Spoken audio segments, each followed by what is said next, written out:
हिला दो तख्त दिल्ली का, उठो क्या कर रहे हो। उस समय भी आप नहीं बोले थे। उस समय ये सारी जो दुर्योधन खींचने लगा था, सब अंधे थे क्या? कोई नहीं बोलता, कोई नहीं बोला। तो बेचारी देखिए, आप कोई सहायता करने वाला नहीं है, तो सोचने लगा मेरा भैया वो तो तीनों लोग के नाथ हैं, तीन लोग के स्वामी है। एक बहन की फज्जत दिल्ली की चौक बाजार में हो रही है, ये गुंगा सब बैठा हुआ, अंगा बैठा हुआ है। भैया तुमको तो आंख भी है और बोली भी है, बचाओ। जो ही आवाज दिया, दुखहर द्वारका नाथ शरण में तेरी, बिन काज आज महाराज लाज गई मेरी। दुशासन वंश कुठार महादुखदाई, कर पकड़त मेरी चीर लाज नहीं आई। पांचों बती बैठे मान, कौन गति हुई ले नंद नंदन के नाम। द्रौपदी रोई कर कर बिलाप संताप सभा में तेरी। दुख हरो द्वारका नाथ शरण में तेरी। हे द्वारका नाथ मैं आपकी शरण में हूं, बचाओ। हे हृदय मेरी रक्षा करो। जो ही का हृदय भगवान श्री कृष्ण कर गए सारी में प्रवेश। दुशासन खींच रहा है, खींचते खींचते सारी की पहाड़ लग गई। दुर्योधन दुशासन बेहोश हो गया, बेहोश होके पड़ा है। सारी को निःशेष नहीं कर पाए, सारी को निःशेष नहीं कर पाए। ज्यों का त्यों सारी है।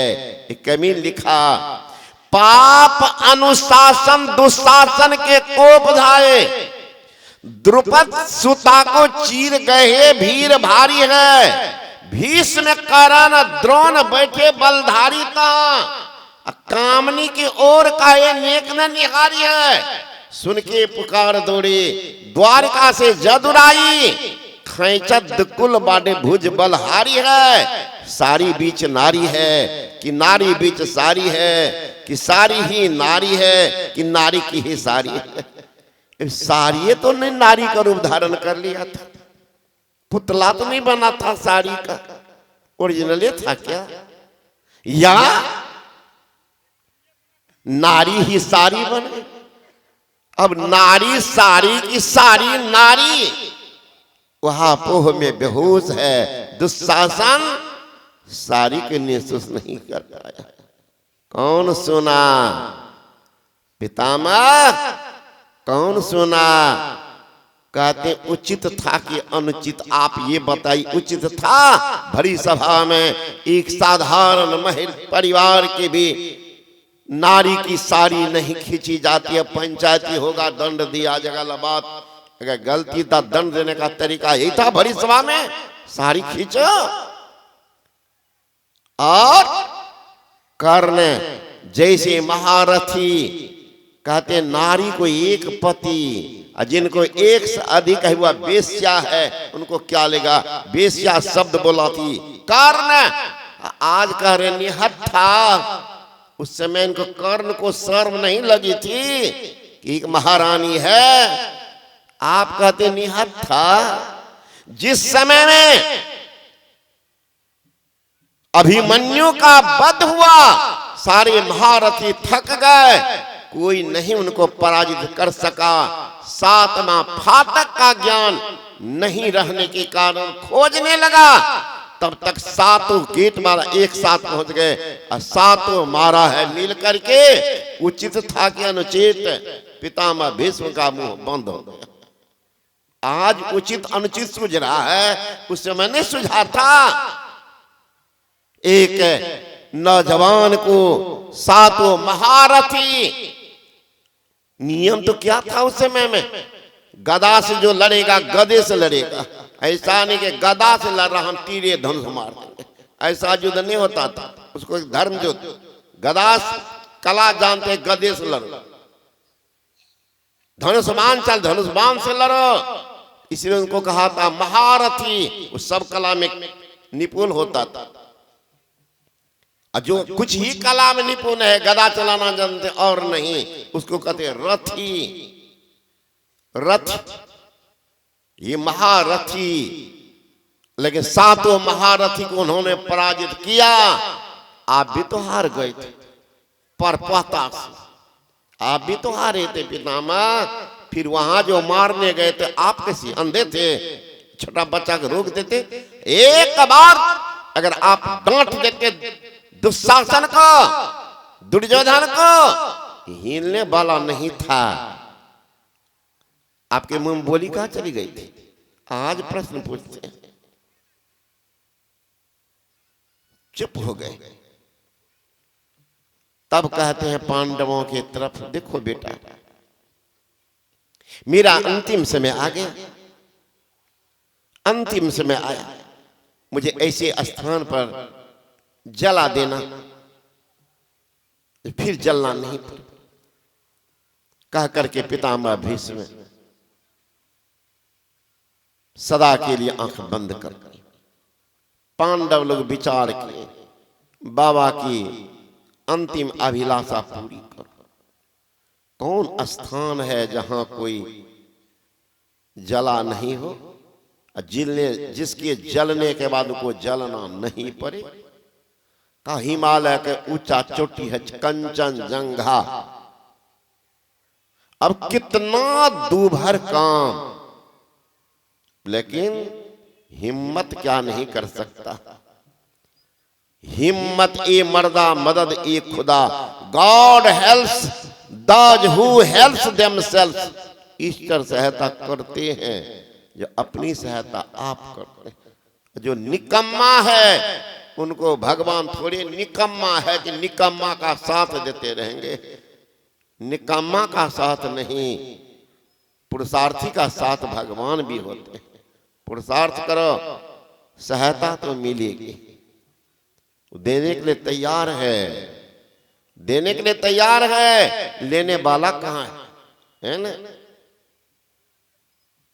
चल सतगुरु की हाथ, ज्ञान बुद्धि लाइए, कीजिए साहब से हित, तो परम पद पाइए। हाथ तो लगी हुई है, अभागा जाएगा तब, है ना? जाएगा तब तो। सतगुरु सब कुछ दीन, देत कछु नाही बने, लेकिन हम ही अभागिन नारी, सुख तज दुख को लगे। अभागता तो हमारी है, सुख को छोड़ करके वहां घुंची बटोर रहे हैं, घुंची बटोर रहे। तो अभाग्यता, असंभव काम पांडवों ने संभव किया। उठा के लिए गए पितामह भीष्म उचना ऊंचाई पर, साथ में भगवान से कृष्ण भी गए। चिता बना दिया, चंदन लकड़ी वगैरह डाल दिया, पितामह भीष्म को चिता पर दे दिया। चिताग्नि प्रज्वलित करने के लिए युधिष्ठिर महाराज चले। जो ही लाश के पास गए, आवाज सुनाई पड़ती है, रुको रुको रुको रुको। हाथ में अग्नि है, रुके हैं। आप कौन हैं? यंत्रिक से आप बोल रहे, मैं देख नहीं पा रहा हूं, आइए। कौन है? आवाज होती है फिर से, क्या करने जा रहे हो? युधिष्ठिर महाराज ने कहा, पितामह की अंतिम अभिलाषा, कैसे स्थान पर जलाना जिसके बाद मुझे जलना नहीं पड़े। कोई नहीं जला। ओ कोई नहीं जला हो, उस स्थान को खोजे हो। सुन लो युधिष्ठिर, अत्र भीष्म सतंग दग्धं पांडवानां क्षत्रियं द्रोणाचार्य सहस्त्रं च कर्ण संख्या न विद्यते। इस स्थान पर पितामह भीष्म 100 बार जल चुका है। अत्र भीष्म सदंग दग्धं। तुम लोग पांडव लोग जो खड़े हो, पांडवानां क्षत्रियं, जो पांडव खड़े हो 300 बार इस स्थान पर जल चुके हो। पांडवानां क्षत्रियं द्रोणाचार्य सहस्त्रं च। इस स्थान पर द्रोणाचार्य 1000 बार जल चुका है। कर्ण संख्या न विद्यते, कर्ण की गिनती नहीं है। स्थान खोजो। तब भगवान श्री कृष्ण से कहते हैं, केशव क्या बोल रहे? कहते ये भैया आप तो नीचे में भी पूछ सकते थे, नीचे में भी पूछ सकते थे, लेकिन परेशानी मोल लेने के बाद आप हमसे पूछ रहे। मूर्ख किनको कहा था भैया? काम करने के पहले अंजाम पर विचार करता है, तब जो काम करता है तो वह बुद्धिमान कहलाता है। वह बुद्धिमान है। काम कर रहा है, अब परिणाम पर विचार कर रहा है, उसको सतर्क कहते हैं। अब काम कर रहे हैं, अब परिणाम जब सामने आता है, सिर धुन करके कपार ठोक करके रोते हैं, उसी को मूर्ख कहते हैं। भैया ये बात तो पहले पूछना चाहिए। तब चरण पकड़ लिए, चरण पकड़ लिए। पढ़िएगा श्रीमद् भागवत। भगवान श्री कृष्ण उठाते। अब भगवान श्री कृष्ण अपने तलहत्ती पर पितामह भीष्म को जलाए। कौन जलेगा? मतलब वो स्थान है मोक्ष धाम, जो जीवन काल में सारे कलेशों को धो दिया है। वो है मोक्ष धाम। उनके लिए ज्ञान करना पड़ेगा। ज्ञान। एक महात्मा जी प्रवचन कर रहे, एक ज्योतिषी आया। ज्योतिषी कल